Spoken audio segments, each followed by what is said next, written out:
ಬಾಗೇಪಲ್ಲಿ ಹೊರವಲಯದ ರಾಷ್ಟ್ರೀಯ ಹೆದ್ದಾರಿ 44 ಟೋಲ್ ಪ್ಲಾಜಾ ಹತ್ತಿರ ಇರುವ ಪ್ರಥಮ ದರ್ಜೆ ಕಾಲೇಜಿನ 2026-27ನೇ ಸಾಲಿನ ಕ್ರೀಡೆ, ಸಾಂಸ್ಕೃತಿಕ ಹಾಗೂ ರಾಷ್ಟ್ರೀಯ ಸೇವಾ ಯೋಜನೆ ಚಟುವಟಿಕೆಗಳ ಸಮಾರೋಪ ಅಂತಿಮ ಪದವಿ ವಿದ್ಯಾರ್ಥಿಗಳ ಬೀಳ್ಕೊಡುಗೆ ಸಮಾರಂಭದಲ್ಲಿ ಮಾತನಾಡಿದ ಶಾಸಕ ಸುಬ್ಬಾರೆಡ್ಡಿಯವರು, ಪಾಲಕರು ಹಲವಾರು ಕಷ್ಟದ ನಡುವೆಯೂ ತಮ್ಮ ಮಕ್ಕಳ ವಿದ್ಯಾಭ್ಯಾಸಕ್ಕೆ ಯಾವುದೇ ತೊಂದರೆಯಾಗದಂತೆ ನೋಡಿಕೊಳ್ಳುತ್ತಾರೆ.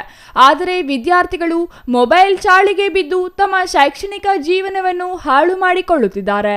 ಮೊಬೈಲ್ ಹಾಗೂ ಸಾಮಾಜಿಕ ಜಾಲತಾಣದಿಂದ ವಿದ್ಯಾರ್ಥಿಗಳು ಮಾನಸಿಕ ಹಾಗೂ ದೈಹಿಕವಾಗಿ ಕಳೆಹೀನರಾಗುತ್ತಿದ್ದು, ಅವರ ಭವಿಷ್ಯವನ್ನು ಚಿಕ್ಕ ವಯಸ್ಸಿನಲ್ಲಿ ಹಾಳು ಮಾಡಿಕೊಂಡು ದುಶ್ಚಟಗಳಿಗೆ ದಾಸರಾಗುತ್ತಿದ್ದಾರೆ. ಈ ಮೂಲಕ ತಮ್ಮ ಜೀವನವನ್ನು ಅಂತ್ಯ ಮಾಡಿಕೊಳ್ಳುತ್ತಿರುವ ಪ್ರಕರಣಗಳು ಸಮಾಜದಲ್ಲಿ ಹೆಚ್ಚಾಗುತ್ತಿರುವುದನ್ನು ಕಾಣುತ್ತಿದ್ದೇವೆ. ಆದ್ದರಿಂದ ಪಾಲಕರು ಹಾಗೂ ಗುರುಗಳ ಮಾರ್ಗದರ್ಶನ ಪಡೆದು ಉತ್ತಮ ಪ್ರಜೆಗಳಾಗಿ ರೂಪುಗೊಳ್ಳಬೇಕೆಂದು ಕಿವಿಮಾತು ಹೇಳಿದರು.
ಪ್ರಾಂಶುಪಾಲ ವೈ ನಾರಾಯಣ ಮಾತನಾಡಿ, ಸರ್ಕಾರಿ ಕಾಲೇಜುಗಳು ವರದಾನ.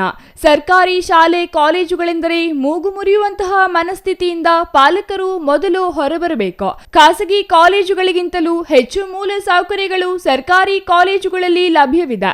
ಆರ್ಥಿಕವಾಗಿ ಹಿಂದುಳಿದ ಕುಟುಂಬದ ಹಿನ್ನೆಲೆಯಿಂದ ಬಂದಂತಹ ವಿದ್ಯಾರ್ಥಿಗಳಿಗೆ ಇಂತಹ ಸರ್ಕಾರಿ ಕಾಲೇಜುಗಳು ವರದಾನವಾಗಿದ್ದು, ಇಲ್ಲಿ ಸಿಗುವಂತಹ ಉಚಿತ ಶಿಕ್ಷಣವನ್ನು ಸದ್ಬಳಕೆ ಮಾಡಿಕೊಳ್ಳುವ ಮೂಲಕ ಪ್ರಜ್ಞಾವಂತ ನಾಗರಿಕರಾಗಿ ಹೊರಹೊಮ್ಮುವಂತೆ ಕರೆ ನೀಡಿದರು.